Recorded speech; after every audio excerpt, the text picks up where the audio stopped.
Saate toovad teieni SMIT ja TEHIK. SMIT. Päästame elusid IT-ga. TEHIKu aeg kulub sellele, et ülejäänud Eesti saaks aega kokku hoida. Tere tulemast kuulama järjekordset osa kriitilise intsidendi podcastist, kus vaatame Eesti e-riigi telgitagustesse. Täna uurime lähemalt ühte politseitöös väga olulist infosüsteemi, mis hakkab aina rohkem olulisusest mängima meie kõigi eludes ja ka üht lahendust, mis on politsei poolt kasutuses. Ja sel teemal olen stuudiosse palunud PPA arenduseksperdi Hannes Lemmeri. Tere. Tere. Ja SMITist Kristjan Tammepõld. Tere. Tänan kutsumast. Teemaks on meil digikioskid ja siis hiljem natukene hakkame rääkima automaatsest biomeetrilisest isikutuvastuse süsteemist ehk ABISest. Digikioskid on need, mis meile kõigile vist on tuntavad PPA teenindusjaamadest, kus lähed kohale, saad oma endast foto teha, kui sa oled uut dokumenti taotlemas. Millal üldse esimene digikiosk Eestisse jõudis? Digikioskid on meil päris pikalt olnud.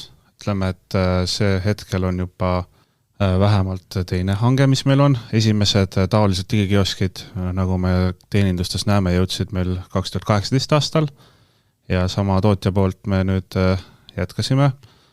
Me oleme võtnud plussid ja miinused, mis seoses eelmiste kioskitega oli ja koostöös SMITiga ka rakendanud siis täna olemasolevates kioskites. Ja nüüd veebruarikuu jooksul siis need vanad kioskid vahetati uute vastu ja praegult siis tegelemegi nende vigade parandamistega, mis meil siin on juhtunud, aga midagi kriitilist ei ole hetkel. 2018 olid esimesed ja praegu on 2023, juba on nii-öelda vanavarase kõik. Ei, üks elukaar saigi läbi, et nüüd ongi täiesti uued, et me ühe portsu vahetasime ära, et igas teeninduspunktis täna on täiesti uued kioskid 2023 aasta välja lase. Kas seal see oli nagu koheselt plaanis niimoodi või avastati mingine kriitiline nõrkus sealt näiteks? Ei, see oligi plaanis, et seadme elukaar sai läbi, et kui me vaatame palju neid seadmeid kasutatakse, siis Tammsaare teenindus, mis on Eesti kõige käidavam teenindus, on umbes 100 hõivet, 100 kasutuskorda päeva jooksul ja kui me paneme selle 5 aasta peale, siis tõsiselt seade oli juba amortiseerunud ja me väga ootasime neid uusi. Milline see kogemus üldse nende digikioskitega on olnud? Kas kõik inimesed on alati rahul olnud? Kogemus oli enamasti positiivne, sest kui me vaatame, kui tihti inimesed üldse meie teenindusi külastavad, siis tavaliselt iga 5 aasta tagant on see, kui meil ID-kaart saab läbi, kehtivus kaotab ja sa pead esimest korda, kui sa näed seda, sa pead juba see kasutajaliides ja kogu see süsteem, mis seal ümber on, peab nii lihtne olema, et sa saad selle põhimõtteliselt alla 5 minuti, mis on meil see eesmärk, saad selle hõive ja oma biomeetria meile edastatud. Ja hetkel see toimib. Ja isegi vanemate inimeste puhul, et väga lihtsalt see asi käib vähemalt meie. Aga nooremate? Sest mul endal on isiklik näide, kus ma käisin lapsele passi taotlemas ja okei, ma saan aru, jah, ta oli too hetk 4-aastane, et jah, lastega on see keerulisem, aga ikka ma pidin pilti mingi 100 korda tegema ja siis PPA see inimene, kes seal töötab, tuli ka nagu, et ma nüüd natukene aitan ja ütlen ja mida ja kõike seda, et kas selle uuega, mida nüüd hangitakse, läheb kuidagi see protsess ka muutub või selles mõttes see jääb ikkagi samasuguseks, nagu ta on olnud?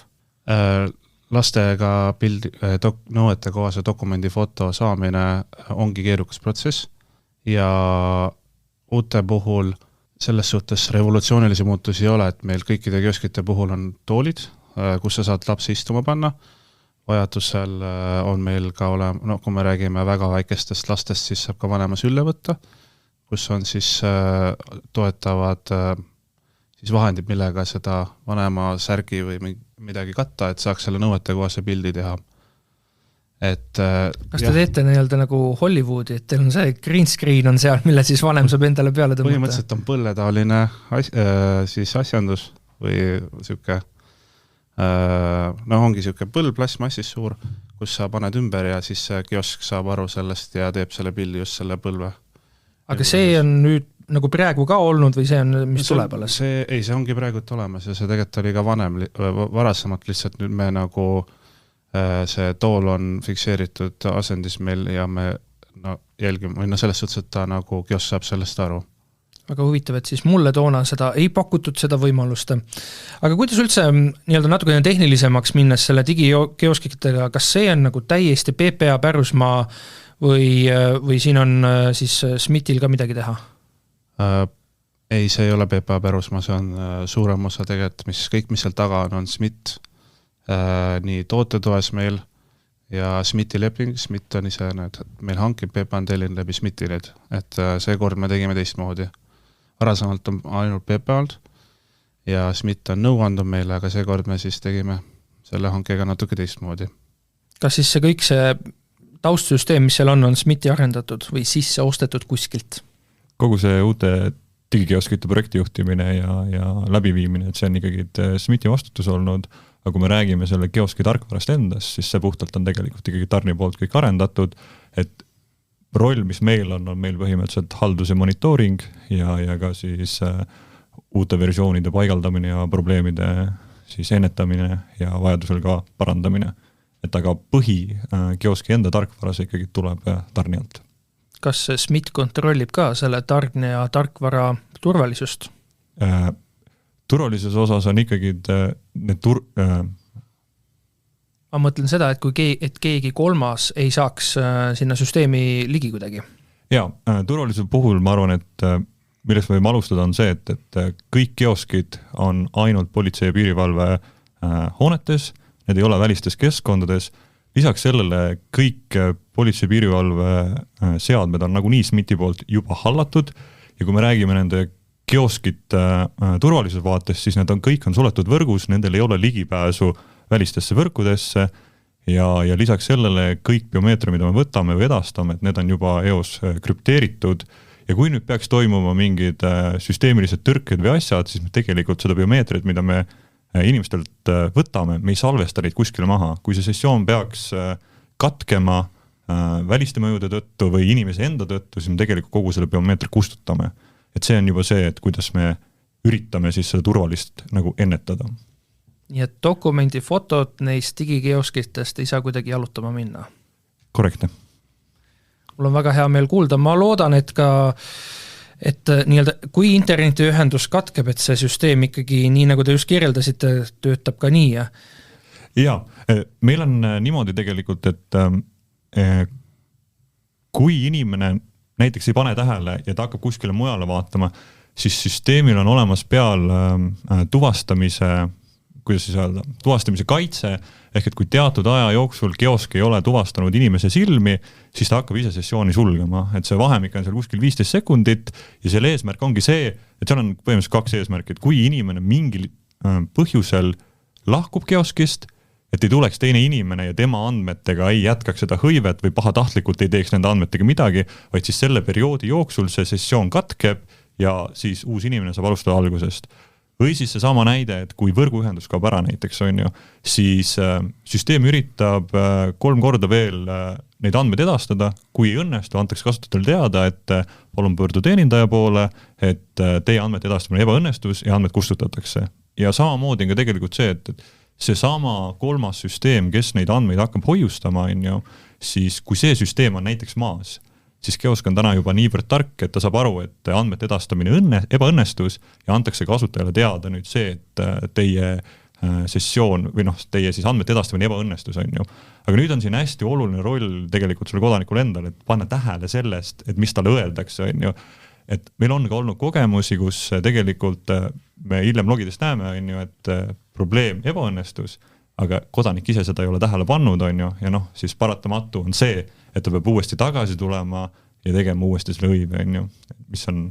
Aga mis hetkel seda tavaliselt tuvastatakse ja mis hetkel selle inimesega võetakse ühendust, et kuulge, et te vist käisite, või mitte vist, vaid me teame, et te käisite, aga teil see protsess ei saanud lõpule viidud? See tuleb välja siis, kui inimene hakkab meil iseteeninduskeskkonnas avaldust esitama ja seal ei tule andmeid kohale ja siis nad tavaliselt pöörduvad meil infotoe poole ja me anname teada, et siuke asi on juhtunud, et siis me vaatame, mis... Kui palju selliseid juhtumeid on olnud? Mingi suurusjärk, et kas see on selline väiksem probleem või pigem tavaline suurem?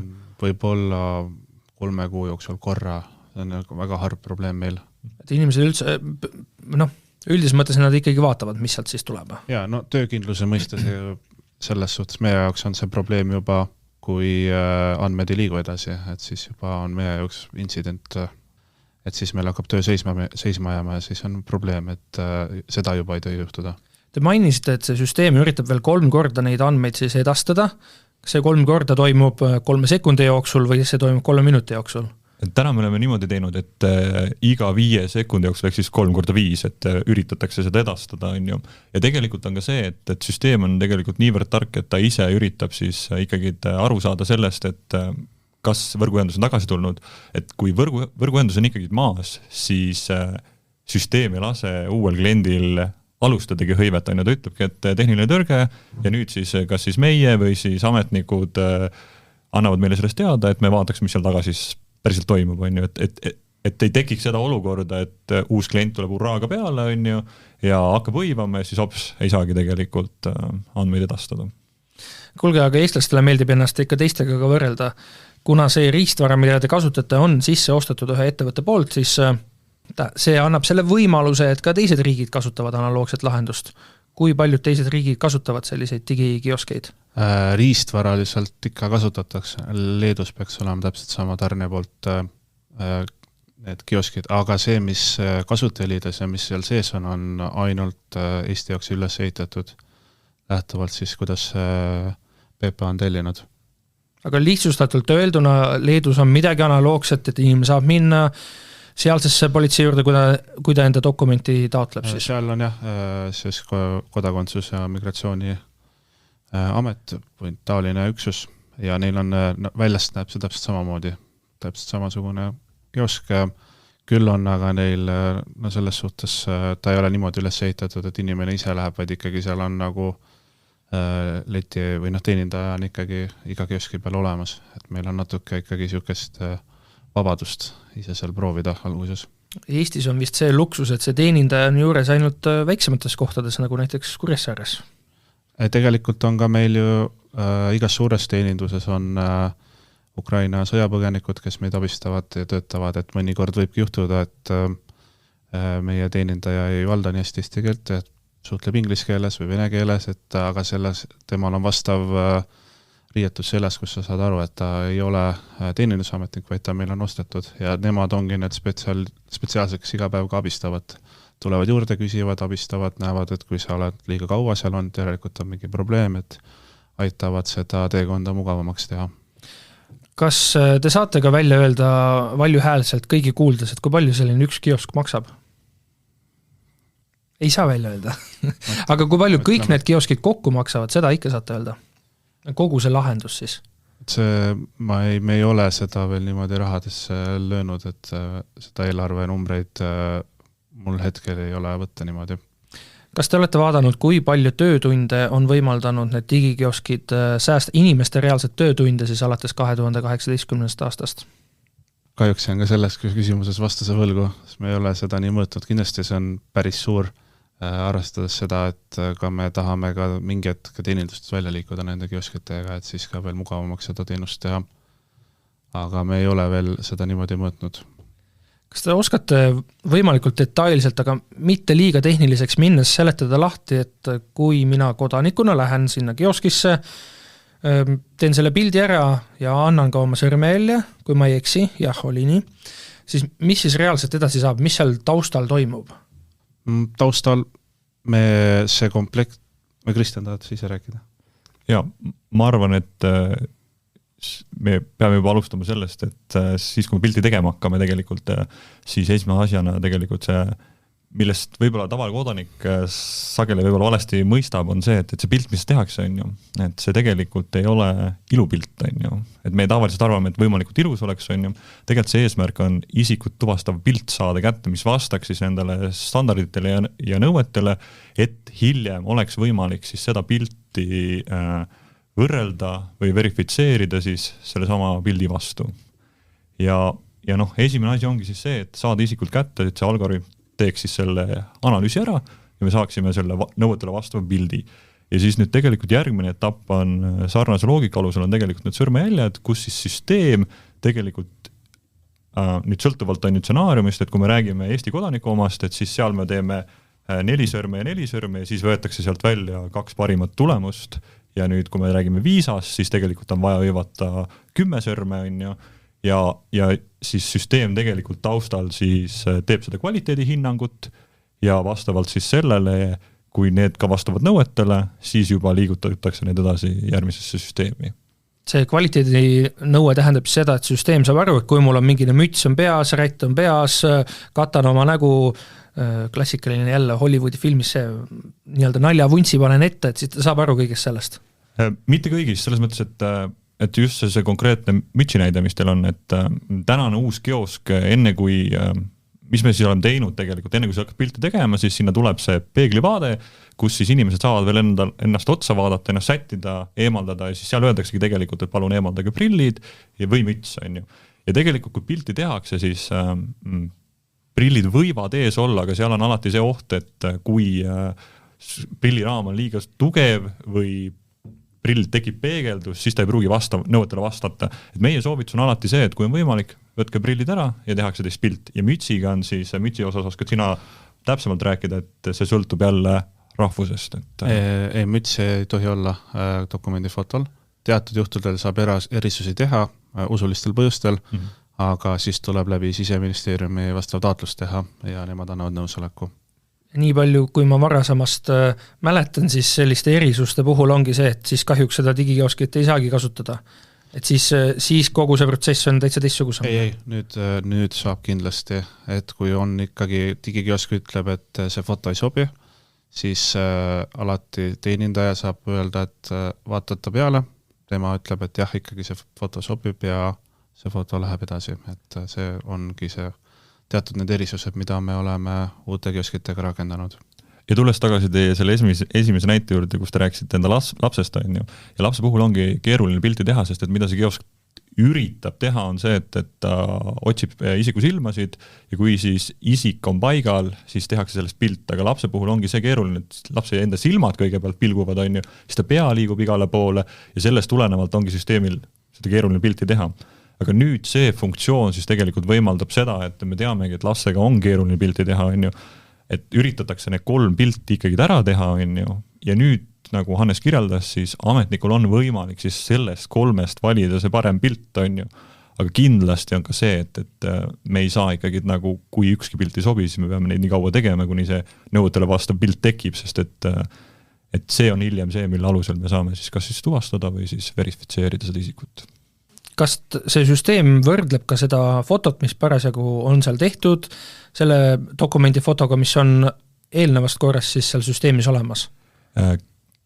Kioskite eesmärk on ainult isikutelt biomeetria koguda ja edastada see siis järgmisesse süsteemidesse ja järgmised süsteemid tegelikult hakkavad siis vastavalt siis selle ärinõudele hakkavad siis vajadusel kas siis võrdlema neid või...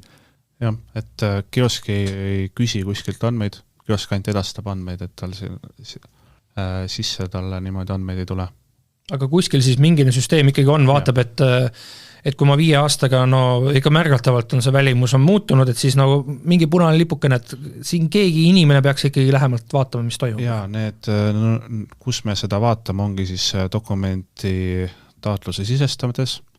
Meie ametnikud vaatavadki üle ja seal ametnik näeb ajalugu, mis on selle isik on esitanud ja ta seal saabki valideerida, et kas need pildid on korrektsed ja kas on siis kõik korrektne. Kas seal ajaloos on kõik, näiteks minu puhul siis kõik need dokumendifotod üldse, mis on mul läbi aegade seoses passi ja ID-kaardiga olnud? Hetkel on, kui ma hakkame abisest rääkima, siis nad teatud vanused dokumendifotod lähevad arhiivi osasse lähtuvalt siis abise põhimäärusest. Kas sõrmejälgede puhul kehtib samasugune loogika, et kuskil mingi süsteem vaatab, et see sõrmejälg ikkagi oleks, sest see ju ei muutu meil aja jooksul või kuidas? Tegelikult sõrmejälg ajas muutub, et esimene et lapseeas on see sõrmejäljed tekivad, siis on see muutus. Et kõige rohkem, kus see sõrmejälg tegelikult on ühtlane, ongi seal 20–50 ja peale seda tegelikult sõrmejälgede see kvaliteet hakkab langema ja eriti hull on see vanematel inimestel, kes on teinud kätega tööd ja nendel on nagu, ja seal ongi siis tegelikult see väljakutse, miks vanematel inimestel võib seal kioskis kauem aega minna, et nendelt on raske neid sõrmejälgi kätte saada. Aga selleks, kui kioskis see ebaõnnestub või kvaliteet ei ole piisav, siis tegelikult selleks minnaksegi eraldi letti, kus siis ametnik juba aitab need nõudele vastavad sõrmejäljed kätte saada. Jah, aga see eraldi leti teema võibki tulla niimoodi, et mina teen kioskis oma toimingud ära, kõik justkui nagu on okei, ma lähen juba koju, teen oma toiminguid ja siis päev 2 hiljem öeldakse mulle, et kuule, et ikka ei sobinud. Uute kioskite puhul ütleb kohe kiosk sulle, et ma ei saanud nõuetele vastavat sõrmejälje kujutist ja palun pöördu ametniku poole. Jah, et tegelikult ennem kioskist ära ei lastagi, kui ametnik tuleb ja vaatab üle, et mis seal juhtub, et tal on alati võimalik uuesti seda sõrmejäljet teha, kui seal midagi kahtlast on toimunud, on ju. Ja kui tal juba kahtlus tekib, siis ta saab võtta teid ja minna lauda ja kontrollida täpsemalt, et mis need kvaliteedid olnud on ja kui ei sobi, siis vajadusel siis korrigeerida, et ei oleks sükest, see on tegelikult mõlemaga, see on nii näoga kui ka sõrmedega, et ei peaks uuesti tulema. Hakkame vaikselt sinna biomeetria poole liikuma, aga digikioskite osas veel see. Biomeetria osas jah, see sõrmejälg, aga kuidas on lood selle silmaiirisega? Sellega digikiosk ei saa hakkama ega? Silmaiirist üldse hetkel ei ole nagu pildis. Kui me vaatame Euroopa Liidu tasemel üldse seda biomeetriast, siis hetkel me räägime ainult näobiomeetriast ja sõrmejälje kujutistest ja seda veel hetkel ei ole, et silmaiirist hetkel nagu ei näe, et lähi 5-6 aasta jooksul üldse siin meil hakkaks pilti tulema, et enne peaks Euroopa Liidu tasemel kuidagi ära räägitud olema, et kuidas me selle silmaiirise hõivet teeme ja siis hakkame sellega edasi liikuma, et jah. Et sinna läheb siis veel mõni aasta aega? Sinna läheb aega, et praegult ma tean, et ta seal Aasia riikides on populaarne, aga meie vaates ikkagi sinna läheb aega. Ma arvan, et oluline on ka tuua välja see ka, et see aeg, siin 10 aastat tagasi tehnoloogia ei olnud üldse nii palju arenenud, et silmaiirist oleks hea võtta, et miks me tegelikult ju näofotot ja sõrmi võtamegi, ongi see, et neid on mugav anda ja nad on ka sõrmejälgede puhul me saame võtta 10 sõrme on ju, ja silmade puhul võib tekkida ka see, et sul ühte silma pole, on ju, aga meil on võimalik võtta 10 erineval sõrmel, on ju. Aga ma arvan, et üks väga oluline asi on ka see, et neid on mugav anda, on ju, et küsimus ei ole ainult selles, et me anname neid on ju digikioskis või seal teenindustes, on ju, et me kasutame ka neid ju piiriületustel, on ju, ja see on ka see, et me peame vaatama täisteenust, on ju, mitte ainult seda, et kuidas me ühes kohas saame seda anda. Ja kuhu me liigume lähiaastate jooksul on mobiilne kaugtuvastus, mobiilne hõive, ka sõrmejälgede osas, et sinna ka liigub muu maailm, et meil praegult ongi siuke pilootprojekt käimas, kaugtuvastusprojekt e-residentidele, kus me hangime siis piloodi raames koostööpartnerid, kellega siis leida parimaid lahendusi, kuidas läbi mobiili kaugteel tuvastada isikut, et seal on hästi palju erinevaid nüansse, et kuidas tagada, et siis ikka reaalselt see, kuidas tagada, et sõrmejäljed on temale kuuluvad ja hästi palju küsimusi, et see ei ole nii lihtne, et panen videokaamera tööle ja siis ma näen seda isikut, et kas see tähendab ikkagi kuskil siis saatkonda neile e-residentile kohale minekut või see on juba nende enda seadmes kõik toimuks? See tähendab seda, et e-resident on ühe korra meie juures käinud, korduv taotlemisel ja oma mobiilis, see on nagu meie visioon, et ta ei pea kuskile minema, oma kodus teeb selle toimingu ära, me tuvastame ta ära ja siis saadame talle vastavasse kohta selle kaardi. See oleks peamiselt näotuvastusega siis? Me ikkagi tahame suurelt mõelda, et sõrmejälg ka oleks seal juures, kuigi meil täna ei ole... Kas seal ei tule suureks takistuseks see, et maailmas on väga levinud Apple'i seadmed, kus ei ole ju enam sõrmejälje lugejat? Sõrmejälje hõive meie vaates, üldse siukste projektide vaates on ikkagi kaameraga, et mitte seadet, vaid kaugelt ikkagi ja tagakaameraga. See on natukene teine maailm. See on niimoodi, et inimene peab nii nagu lapsepõlves, ma mäletan selle harilikuga tegid, niimoodi sõrme tegid kokku ja siis panid paberi peale, et niimoodi hakata e-residentide sõrmejälgi kontrollima. Ikkagi niimoodi, et tagumine kaamera käivitub, sa paned oma käe otsa ja siis kaamera teeb sellest nagu põhimõtteliselt kujutisi ja seda me võrdleme, et see on see visioon.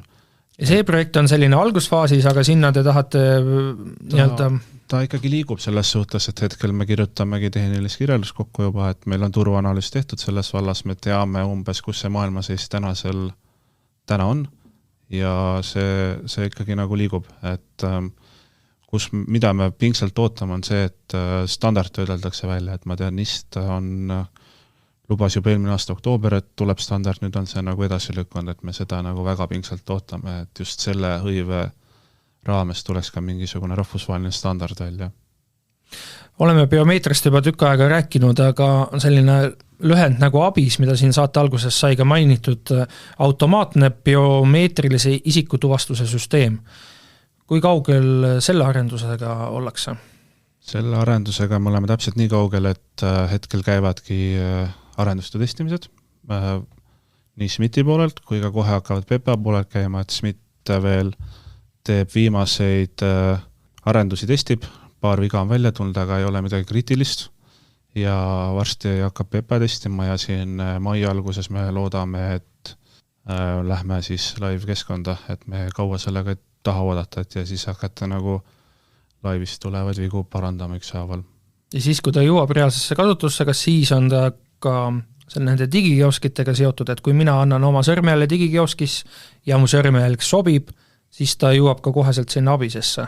Jah, ABISe puhul tuleb rääkida seda, et ABIS on ka andmekogu, ehk siis ABIS hoiab kõike biomeetriat, kaasa sealhulgas nägu ja sõrmejälje kujutise. Ehk siis, kui digikioskis annad biomeetria, siis ja esitad taotluse, siis need andmed rändavadki ABISesse. Ja need ongi ABISes ja hiljem ABISest küsitakse neid. Aga miks mina kodanikuna üldse, miks peaks mind see ABIS huvitama, mida mina sellest võidan? Tänu sellele me tulevikus saame hakata kodanikule mõeldud teenused mugavamaks teha, sealhulgas ka igasugused teenused, kus on vaja isikut tuvastada kaugelt ja nii edasi, et see ongi see... Et kui ma pättust teen, siis läheb mul elu lihtsamaks?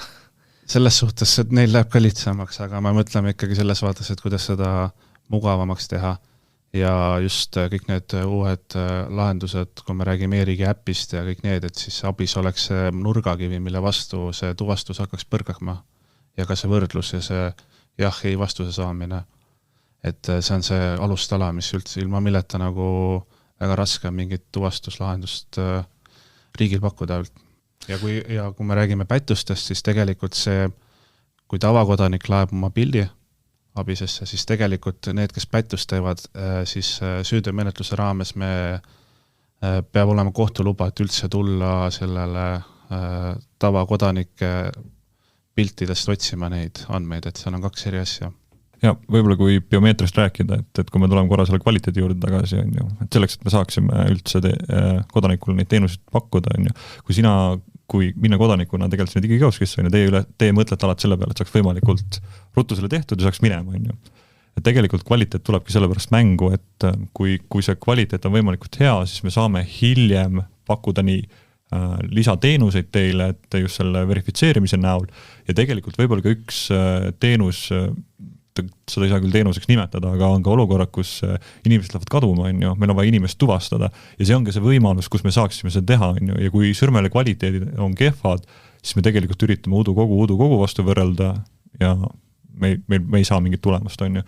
Et see on nagu see oluline asi, et miks need kvaliteedid peavad head olema. Ühes varasemas antud podcasti siis osas rääkisime e-politsei lahendustest ja seal meil tuli ka selles saates tuli teemaks, et üks hetk on politseil see soov ka, et kõigil patrullidel oleks tõesti see sõrmejälje lugemisvõimalus olemas. Nii palju, kui ma olen aru saanud, see ABIS peaks liikuma ka nii-öelda politseisüsteemidest välja, on räägitud sellest, et ka haiglates oleks nagu EMOS, et kui keegi satub sinna, kes on tõesti teaduseta, pole ühtegi dokumenti, millal me sinna jõuame, et selline asi reaalsuseks võiks saada? Meil koostöövestlus on juba TEHIK-uga olnud selles vaates ja kindlasti tuleb veel, et praegult me katsume oma teenused tööle saada ja nagu kvaliteetset tööle saada ja siis me saaks hakata seda toodet ka väljapoole teistele pakkuma, teiste ministeeriumi haldusaladesse ja ka siis ka haiglatesse, et e-politsei samamoodi hakkab ABISega suhtlema ja sa isegi kui EMOS töötajatel see võimalus ei ole, siis tegelikult täna ju kutsutaksegi patrulli appi ja patrullil on see võimekus varsti olemas ja siis saab selle probleemi ajutiselt maandatud, aga see ei ole lahendus. Ikkagi tulevikus võiks haiglale ka see võimekus tulla. Kas patrullidel see võimekus on ka lahendatud nii nagu e-residentide puhul, et see kaamera, telefonikaamera või neil on midagi muud? Ei, selles suhtes ikkagi patrullid saavad seadmed, millega hõivata seda, et see kaamera on niisugune innovatsiooniprojekt, mis me e-residentide puhul pilotiseerime ja kui see õnnestub, siis kindlasti tahaks ka sellega edasi liikuda ka kõikide Eesti kodanikele.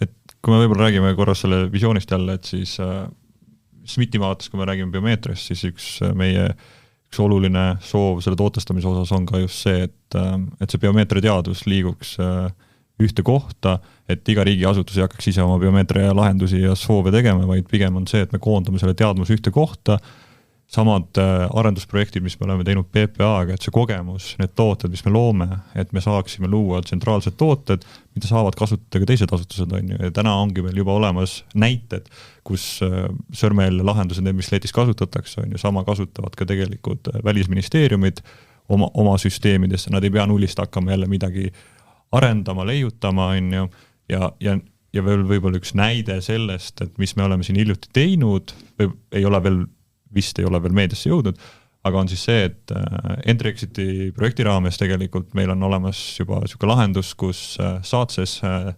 pilotiseeritakse, on siis see, et kui tuleb kolmanda riigi kodanik, piirikontrollist liigub läbi, siis meil on 2 lahendust, meil on olemas telefon ja meil on olemas selline digikioski sarnane pikk post ja nüüd, kui see kodanik tuleb, ta paneb oma dokumendi passi kontrolli sinna dokumendi lugejasse, siis kõigepealt kontrollitakse dokument ära, kas see on autentne ja seejärel inimene läheb kas siis posti juurde, tehakse temast pilt ja kohe seda sama pilt võrreldakse vastu seda dokumenti, et kas see inimene, kes siin on ja see, kes siin dokumendis on, et kas need on samad isikud, ehk tehakse see isiku kontroll ära.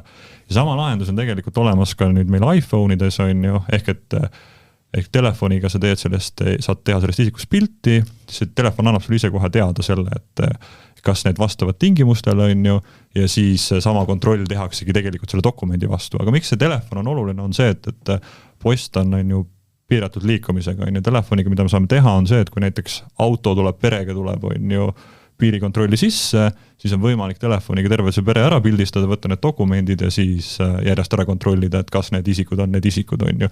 Või samamoodi, et kui meil on lapsed või meil on ratastoolis isikud, on ju, et siis see telefon annab meile selle paindlikkuse, et me saame siis neid isikuid ka pildistada.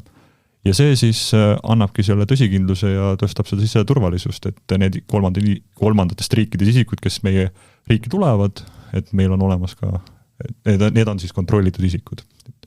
Kas see abis käib automaatselt kontrollimas siis neid sõrmejälgi või seda näokujutlist ka kuskil mujal andmebaasides, Interpoli andmebaas, taga otsitavad inimesed? Abis ei käi. Abisesse me ohjame biomeetrit ja abis võrdleb siis talle ette antud biomeetrit. Teised infosüsteemid, kes on abisega liidestunud, need käivad ja vajadusel siis saame sealt infosüsteemis tulnud biomeetrit võrrelda meie süsteemis oleva biomeetriaga, et abis nagu siukseid otseühendusi ei ole. Kas need digikioskid omavad ka nagu kuskilt sellist liidestust sinna, ma ütlen lihtsustatult, ma ei tea politseitööst nii palju detailselt midagi, aga olen kuulnud, et Interpolil on mingi andmebaas, rahvusvahelised tagotsitavad kurjategijad. Kui ma digikioskis olen nagu juhtumisi see eestlases pätt või mitte eestlases pätt ja annan oma sõrmejälje, kui ruttu nagu selline info jõuab näiteks sinna samma teenindusse, et kuulge, et pidage nüüd see inimene kinni? Digikioskist sellist infot me ei edasta. Küll see tuleb dokumendidatluse etapis välja koheselt, kui me hakkame dokumendidatlust sisestama ja siis meil on teadmine, et see isik arvatavasti tahab meie käest dokumenti saada ja me saame selleks valmistuda ja kui see isik ükskord järgi tuleb, siis on meil kohe teada. Täna tegelikult niisugust jah, et punase tule süsteemi ei ole, et tegelikult kõik, mis me digikioskis teeme, neid andmeid saab alles vaadata siis, kui ametnik ise hakkab seda taotlust looma, et kuskil eraldi mingit kontrolli või otsimist nende, kuidas siis öelda, pahade inimeste osas ei ole. Ehk siis sellist automaatset suurt venda, nagu kes midagi teeks, et ei olegi. Ei ole. Aga miks ei ole? mina kodanikuna küll tahaks.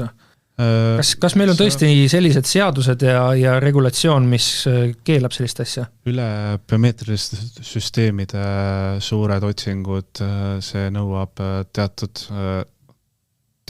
etappe, mis me peame eelnevalt olema läbinud, et me enne peame üldse alfanumeerilistel alustel inimest otsima.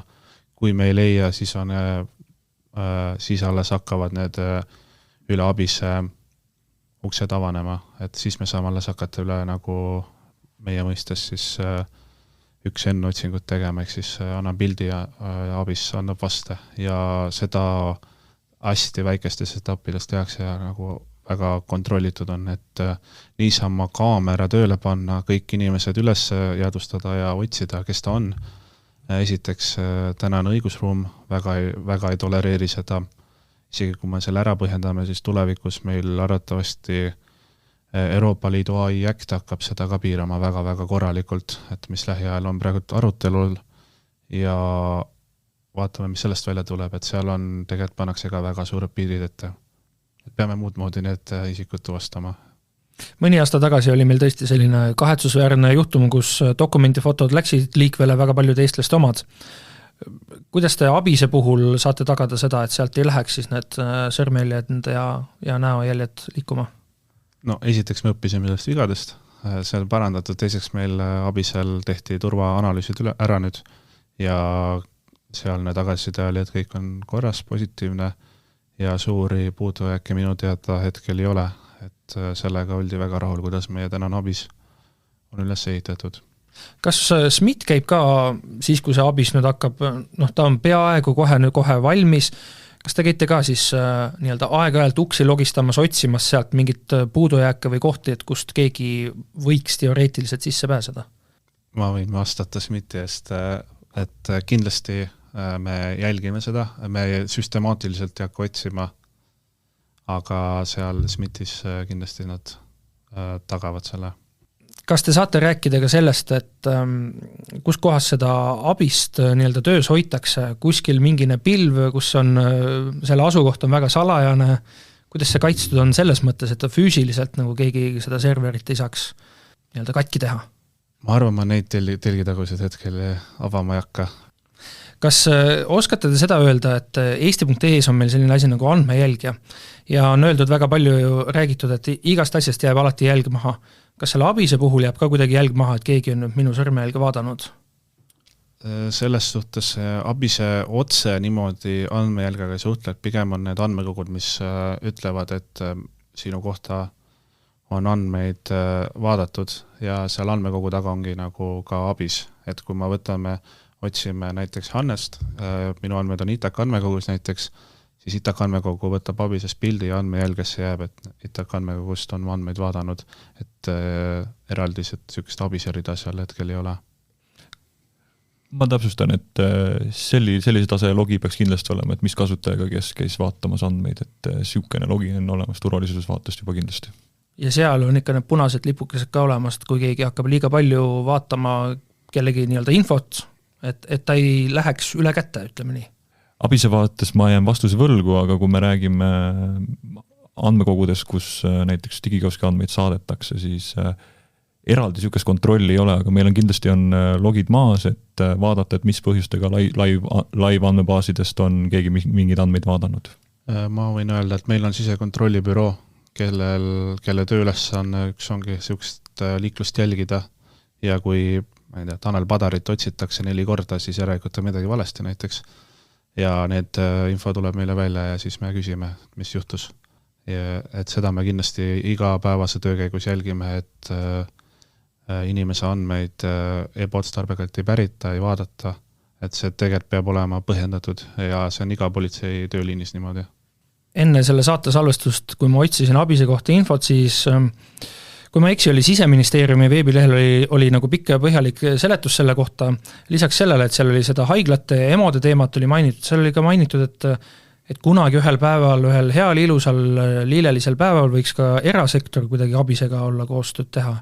Mida nüüd see siis tähendab? See tähendab, teatud erasektoril on õigus riigi infosüsteemidele ligi pääseda.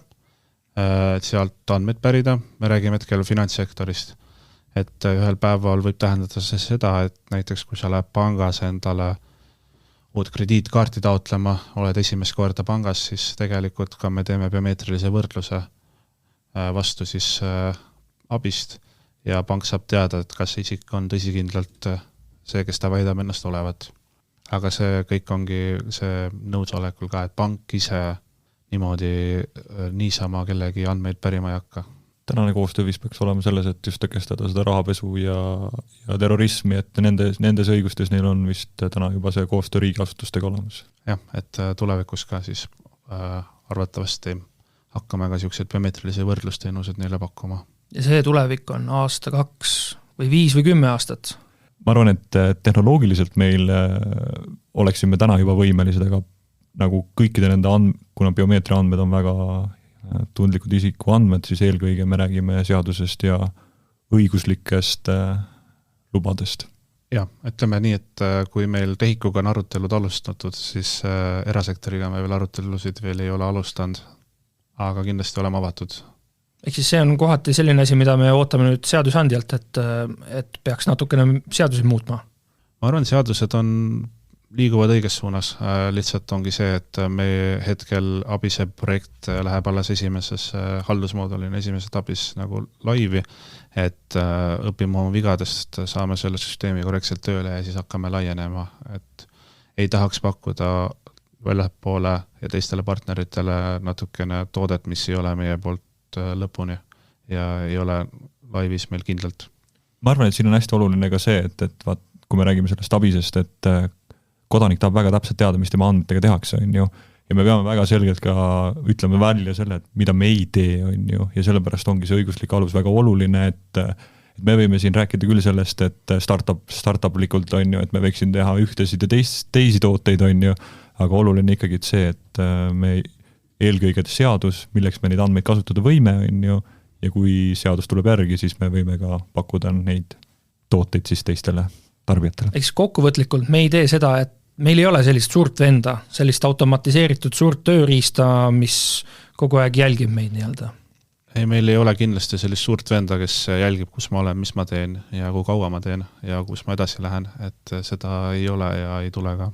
Ja võib-olla ennem me rääkisime sellest, et nende biomeetria kogumistel on võimalik võrrelda siis, kui keegi on kriminaalselt midagi teinud, et on seda isikut võimalik tuvastada, on ju, ja samamoodi, et kui inimene kadunud on, et siis on võimalik isikut tuvastada ja dokumentide loomisel meil on see isiku võrdluse tuvastus, on ju, ja väga selgelt on ka ju tegelikult ju õiguslikult selgitatud välja, et kuidas erinevate andmekandjate vahel me tegelikult võime üldse päringuid teha, on ju, ja mis ulatuses ja mis piirides, et ei ole niimoodi, et me võime risti seda isikut otsida teistest andmebaasidest, et juba sel tasemel on reeglid väga selged. Jah, et õiguslikult ongi väga suur lõhe tõmmatud süüteomenetluse ja ka siis dokumendi või haldusmenetluse vahele, et need andmed ei liigu seal risti.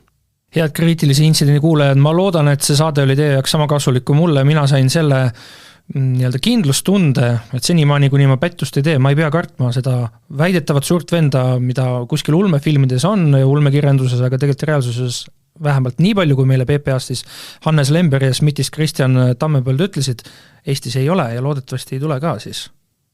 Ei tule kindlasti. Ei tule kindlasti, väga hea. Saime väga detailse põhjaliku ülevaate digikioskitest, mis on PPA teenindusjaamadest ja ka uuest infosüsteemist, mis jah, nagu öeldud, teeb meie elusid kiiremaks, paremaks, mugavamaks, aga ka seda, et kui meiega on midagi halvasti juhtunud, siis meile saadakse väga kiirelt õiget abi just pakkuda. Suured tänud kuulamast, mina olen saatejuht Ronald Liive ja kohtun teiega juba uuel nädalal.